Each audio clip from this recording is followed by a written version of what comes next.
Hello students, good morning. देखिए, हम लोगों ने सेकेंड चैप्टर आपका स्ट्रक्चर ऑफ एटम कंप्लीट कर लिया था। पिछला जो हमने लाइव क्लास लिया था उसमें हमने आपको classification of elements, third unit जो है classification, periodic classification of elements and periodicity in their properties, इसको स्टार्ट किया था और आपको बताया था कि एलिमेंट्स के क्लासिफिकेशन की जरूरत क्यों पड़ी और क्लासिफिकेशन के लिए कौन कौन से लोगों ने इसमें, कौन कौन से साइंटिस्ट ने इसमें प्रयास किए, और उसके बारे में कुछ हमने आपको इंट्रोडक्शन दिया था। अब बात आती है मेंडलीव्स पीरियडिक टेबल। जो सबसे सक्सेसफुल क्लासिफिकेशन रहा है वो रहा है मेंडलीव का। तो मेंडलीव ने किस बेस पे एलिमेंट को क्लासिफाई किया था उसके बारे में हम जानेंगे।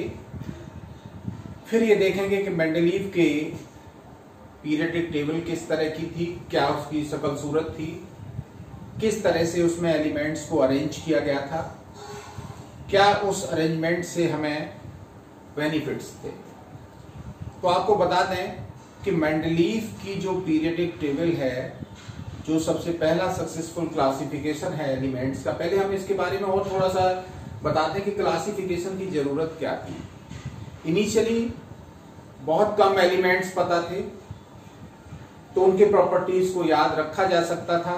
धीरे धीरे एलिमेंट्स का इन्वेंशन होता गया, और जब उनका इन्वेंशन होता गया तो उनकी प्रॉपर्टीज को अलग अलग याद रखना, उनकी कंपाउंड्स की प्रॉपर्टीज को याद रखना, ये मुश्किल होता गया। तो साइंटिस्ट ने ये सोचा क्यों न इनको क्लासिफाई उनकी प्रॉपर्टीज के बेस पे किया जाए। तो सबसे पहले मेंडलीव ने इस सक्सेसफुल क्लासिफिकेशन, इससे पहले और भी थे, कई क्लासिफिकेशन आए, न्यूलैंड्स लॉ, आपका न्यूलैंड लॉ ऑफ ऑक्टेव्स, इस तरह की कई क्लासिफिकेशन आए जो आपने 10th क्लास में पढ़े थे। सबसे पहला आया मेंडलीव का सक्सेसफुल क्लासिफिकेशन मेंडलीव के पीरियडिक टेबल, वो मेंडलीव के पीरियडिक लॉ के बेस पर। तो हम देखते हैं मेंडलीव पीरियडिक लॉ क्या है। मेंडलीव्स पीरियडिक लॉ, देखिए ये पीरियडिक लॉ पीरियड से आया है कि मेंडलीव ने जो क्लासिफिकेशन किया था, इस तरह की हॉरिजॉन्टल रोज,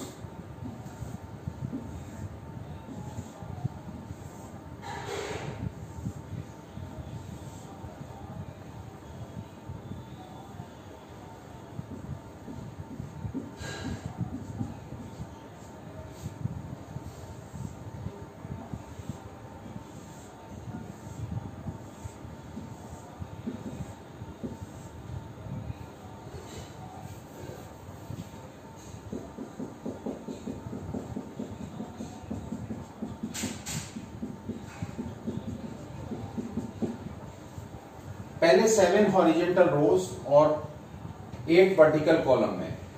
ये 7 हॉरिजॉन्टल रोज जो थी, वैसे इसमें 10 सीरीज हुआ करती थी, और 10 सीरीज को फिर 7 हॉरिजॉन्टल रोज और 8 वर्टिकल कॉलम्स में डिवाइड किया गया था। इस तरह के जो हॉरिजॉन्टल रोज थी, इनको पीरियड्स बोला गया, और इस तरह के वर्टिकल जो कॉलम्स थे, इनको क्या कहा गया, ग्रुप्स। एलिमेंट्स को पीरियड्स में उनके एटॉमिक मासेस के इंक्रीजिंग ऑर्डर में रखा गया, तो इसीलिए इस लॉ को हम पीरियडिक लॉ कहते हैं।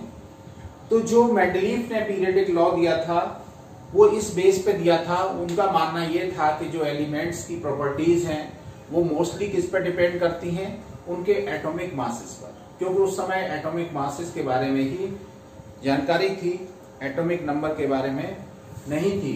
तो मेंडलीव ने ये कहा कि जो एलिमेंट्स हैं उनकी प्रॉपर्टीज किस पर डिपेंड करती हैं, उनके एटॉमिक मासेस पर। तो अगर हम एटॉमिक मासेस के इंक्रीजिंग ऑर्डर में एलिमेंट्स को अरेंज करें तो उनकी प्रॉपर्टीज में ग्रेजुअली चेंज होंगे, और डेफिनेट इंटरवल बाद फिर से वही प्रॉपर्टीज का रिपीटेशन होगा। इसको कहते हैं पीरियडिसिटी। तो ये मेंडलीव का जो पीरियडिक टेबल है, पीरियोडिसिटी के बेस पे बना है, इसीलिए इसको क्या कहा गया, पीरियडिक टेबल। तो सबसे पहले हम देखते हैं what is periodic law. Mendeleev periodic law ये कहता है कि जो एलिमेंट्स की प्रॉपर्टीज हैं फिजिकल या केमिकल, वो उसके एटॉमिक वेट्स की पीरियडिक फंक्शन होती है। पीरियडिक फंक्शन का मतलब पीरियड में लेफ्ट से राइट प्रॉपर्टीज का चेंज होना और फिर से वही प्रॉपर्टीज का रिपीटेशन होना, दिस इज कॉल्ड पीरियोडिसिटी या पीरियडिक फंक्शन। तो मेंडलीव का पीरियडिक टेबल देखिए क्या है, the physical and chemical properties of elements are periodic function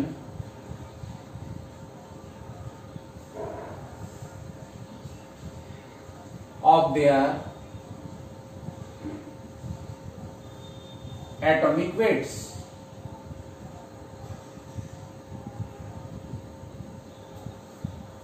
मतलब फिजिकल और केमिकल प्रॉपर्टीज एलिमेंट्स की किसके, उसके एटॉमिक वेट्स के या एटॉमिक मासेस की पीरियडिक फंक्शन होती है। अब इस पीरियडिक फंक्शन का मतलब क्या है, what is mean by periodic function. इसका मतलब ये है कि अगर एलिमेंट्स को हम एटॉमिक मासेस के इंक्रीजिंग ऑर्डर में अरेंज करें रोज में, तो उनकी प्रॉपर्टीज ग्रेजुअली चेंज होंगी और सिमिलर प्रॉपर्टीज वाले एलिमेंट्स एक डेफिनेट इंटरवल बाद फिर से बार बार रिपीट होंगे। That is if the elements are arranged in increasing order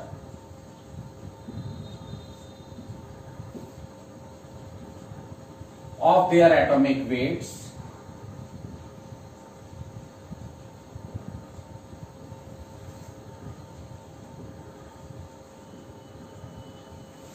the elements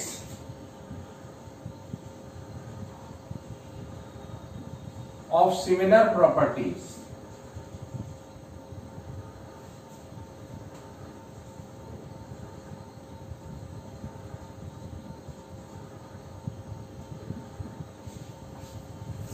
the elements of similar properties should reoccur after definite interval।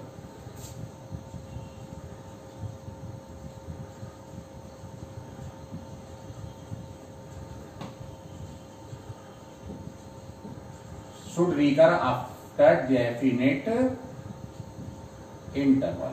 इनका मानना ये था कि अगर एलिमेंट्स को हम उनके एटॉमिक मासेस के इंक्रीजिंग ऑर्डर में रखें तो एक डेफिनेट इंटरवल बाद, डेफिनेट अंतराल बाद सिमिलर प्रॉपर्टीज के एलिमेंट्स का रिपीटेशन होगा। यह हो गया आपका मेंडलीव पीरियडिक लॉ। इसी पीरियडिक लॉ के बेस पर मेंडलीव ने एक पीरियडिक टेबल बनाई और उसे कहते हैं हम मेंडलीव पीरियडिक टेबल। तो आइए देखते हैं ये है क्या Mendeleev periodic table. Mendeleev periodic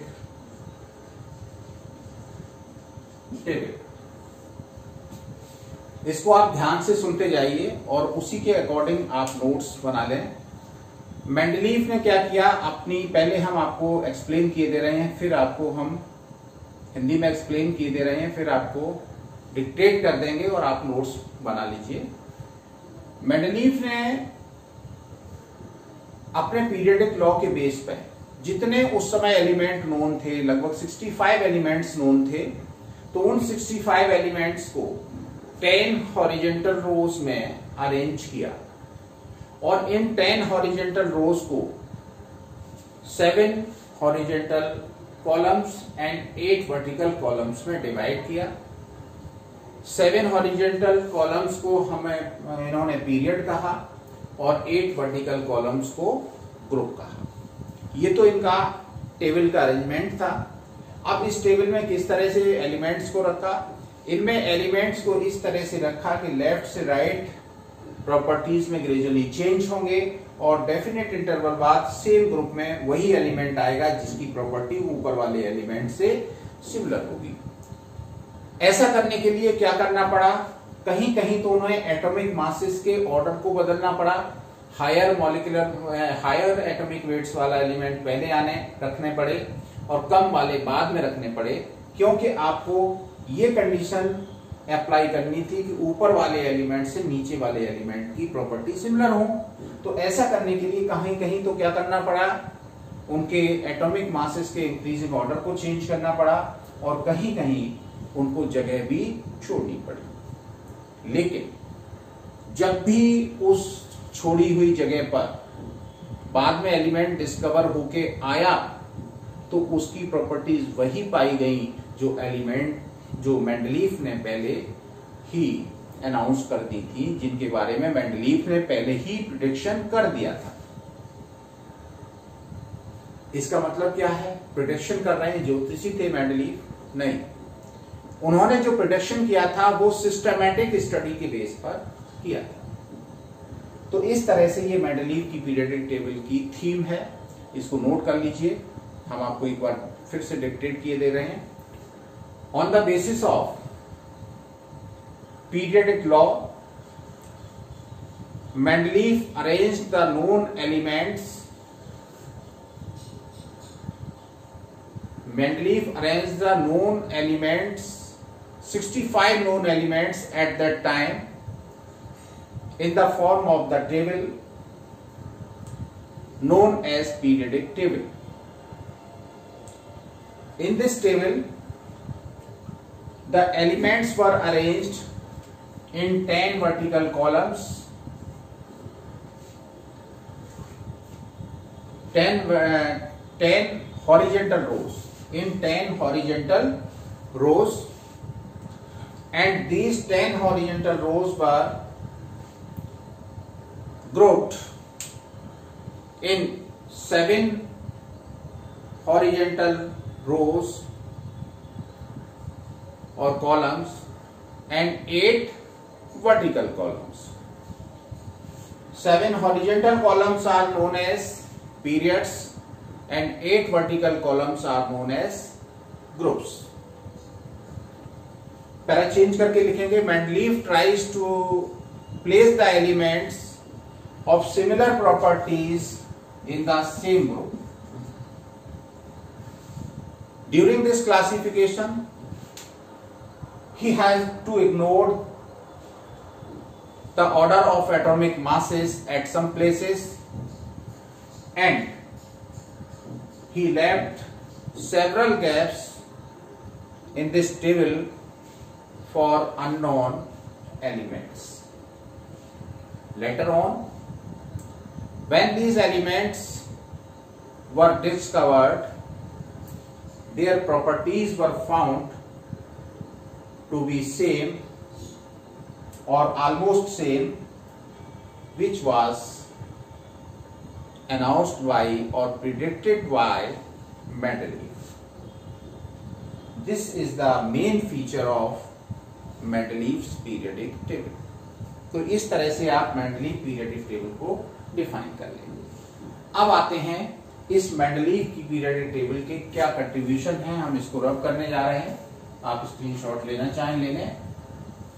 तो अब आती है बात contribution of Mendeleev's periodic table.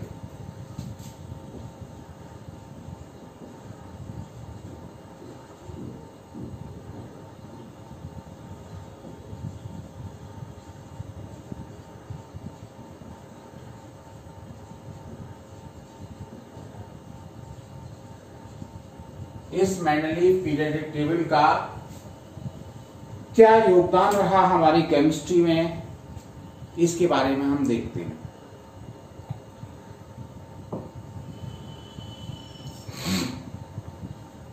तो सबसे पहला है कि जो Mendeleev पीरियोडिक टेबल है वो एलिमेंट्स की सिस्टमैटिक स्टडी में हेल्प करती है। तो पहला कंट्रीब्यूशन लिख सकते हैं, in the systematic study of the properties of elements. इसको आप डिफाइन थोड़ा सा कर देंगे कि जो मेंडलीव की पीरियोडिक टेबल है वो ग्रुप्स में एलिमेंट्स को उनकी प्रॉपर्टीज के बेस पे रखा गया है, इसलिए इस टेबल से हम एलिमेंट्स और उनके कंपाउंड्स की प्रॉपर्टीज को सिस्टमैटिकली स्टडी कर सकते हैं। जैसे फर्स्ट ग्रुप में एल्कली मेटल्स रखे गए हैं, तो एल्कली मेटल्स में क्या कैरेक्टरिस्टिक होंगे, वो लगभग सबके एक जैसे होंगे। उनके कंपाउंड किस तरह फॉर्म हो सकते हैं, उनके मेथड्स लगभग एक जैसे होंगे। उनके कंपाउंड्स की क्या रिएक्शन होंगी, वो लगभग एक जैसी होंगी। So Mendeleev periodic table helps in the study of the properties of the elements and their compounds on the basis of their place in the periodic table or on the basis of their group in the periodic table. Number 2, it also help in discovery of new elements.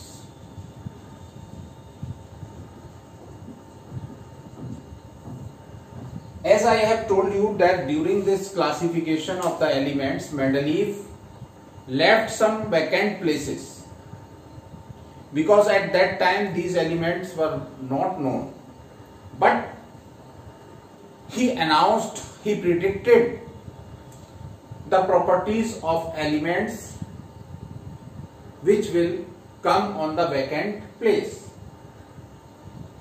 So this feature of the Mendeleev periodic table encouraged the chemist to invent the element on the vacant place.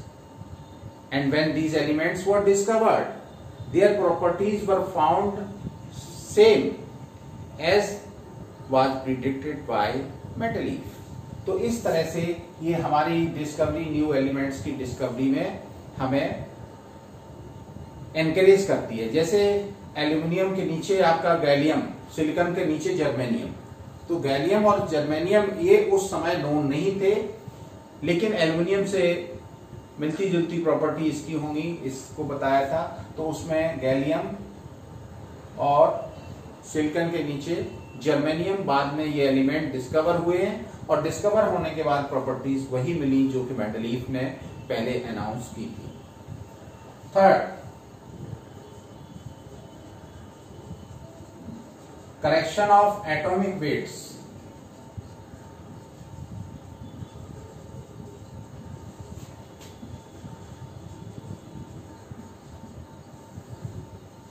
हमारी जो periodic table Mendeleev की है वो हमें कई elements के atomic mass के determination में हेल्प करती है, उनके करेक्शन में भी हेल्प करती है। जैसे जो बीई है, बीई का एटॉमिक मास जो है वो 14.8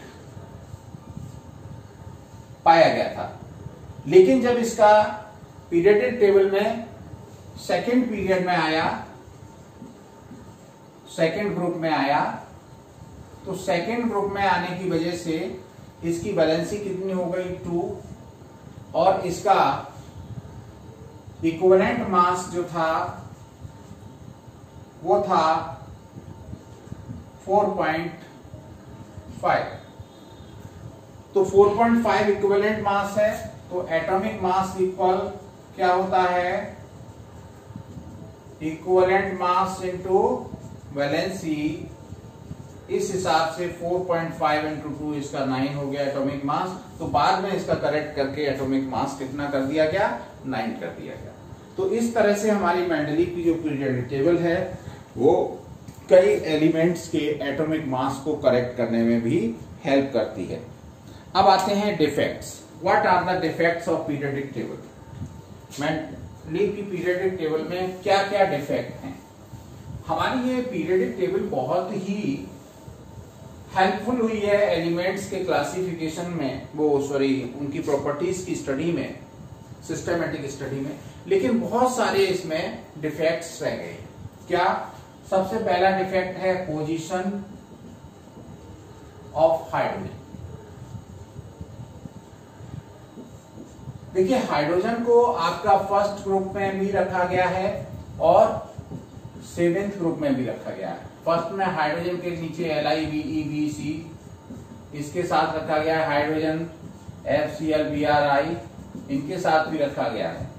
ये आपकी मेटल्स हैं, इनके साथ रखा गया, उसमें भी हेलोजेंस के साथ रखा गया।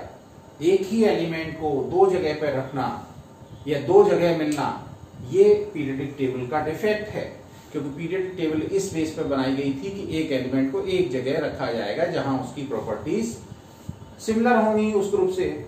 हाइड्रोजन एक ऐसा एलिमेंट है जिसकी इस ग्रुप से भी बहुत सी प्रॉपर्टीज मेल खाती हैं, सिमिलर हैं, और कुछ प्रॉपर्टीज आपकी 7th ग्रुप से भी सिमिलर हैं। इसलिए हाइड्रोजन को दो जगह पर रखा गया है, but it is the defect of periodic table because one element can not get place at 2 different places. दूसरी बात, जब मेंडलीव की पीरियोडिक टेबल एटॉमिक मासेस के बेस पे बनाई गई थी, तो इसका मतलब यह है कि डिफरेंट एटॉमिक मासेस को डिफरेंट प्लेस मिलने चाहिए। आइसोटोप्स क्या होते हैं? Isotopes the atoms of the same element having same atomic number but different mass number. तो जब मास नंबर डिफरेंट है तो आइसोटोप्स को पीरियोडिक टेबल में प्लेस भी अलग अलग मिलना चाहिए, लेकिन ऐसा नहीं हुआ। आइसोटोप्स को अलग अलग पोजीशन या अलग अलग प्लेस नहीं मिला है।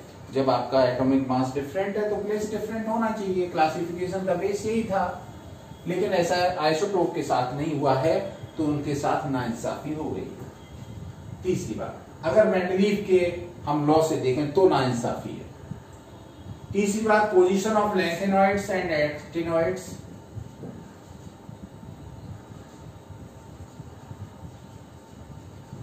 Lanthanoids and actinoids. देखिए लैंथेनियम के आगे के 14 एलिमेंट्स लैंथेनॉइड्स बोले जाते हैं, एक्टिनियम के आगे के 14 एलिमेंट्स एक्टिनॉइड्स बोले जाते हैं। तो इन एलिमेंट को पीरियोडिक टेबल में कोई भी जगह नहीं मिल पाई है, इनको पीरियोडिक टेबल में एक्मोडेट नहीं किया गया है, तो position of lanthanide and actinide is not verified in the periodic table, means lanthanides and actinides have not been given the suitable place in the periodic table. Next,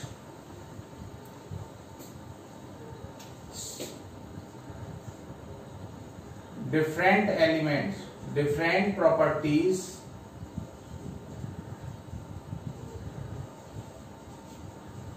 elements are grouped together.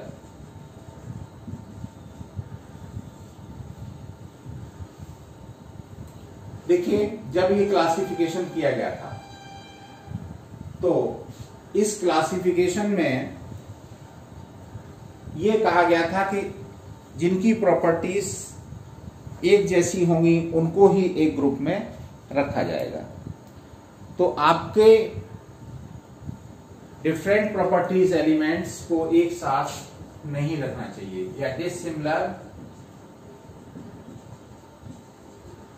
जैसे first group में LiBeBCN, इनके साथ copper mercury silver platinum gold, copper silver gold, इनको नहीं रखा जाना चाहिए था, इनको कोई अलग इस जगह मिलनी चाहिए थी। क्यों? क्योंकि जो आपके lithium sodium lithium beryllium boron carbon ये कैसे हैं? ये बहुत ही ज्यादा एक्टिव मेटल्स हैं, बहुत ज्यादा रिएक्टिव हैं, इनके साथ बहुत कम रिएक्टिव मेटल्स को नहीं रखा जाना चाहिए। तो इस तरह से एक ही ग्रुप में वो डिसिमिलर एलिमेंट को रख दिया गया है। ये इनकी पीरियोडिक टेबल का एक डिफेक्ट है। एक और डिफेक्ट है 8th ग्रुप के बारे में। 8th ग्रुप जो है उसमें बहुत सारी कमियां हैं कि 8th ग्रुप में एलिमेंट्स जो है वो अलग अलग प्रॉपर्टी, 3 अलग अलग ग्रुप में 8 3 तरह के एलिमेंट्स एक साथ ग्रुप किए गए हैं। तो इस तरह से 8th ग्रुप में अलग अलग तरह की प्रॉपर्टी वाले एलिमेंट्स को एक साथ रखा गया है। ये बात भी समझ से परे है। तो इस तरह से ये जो है वो मेंडलीव की पीरियोडिक टेबल के डिफेक्ट थे। तो इन डिफेक्ट्स को आप तैयार कर लीजिए, इनको थोड़ा सा बुक का हेल्प लेके एक्सप्लेन कर लीजिए। ये आपकी मेंडलीव की पीरियोडिक टेबल कंप्लीट हो गई। अब हम मेंडलीव की पीरियोडिक टेबल के बाद आगे हम मॉडर्न पीरियोडिक लॉ और मॉडिफाइड पीरियोडिक टेबल के बारे में बात करेंगे। Thank you.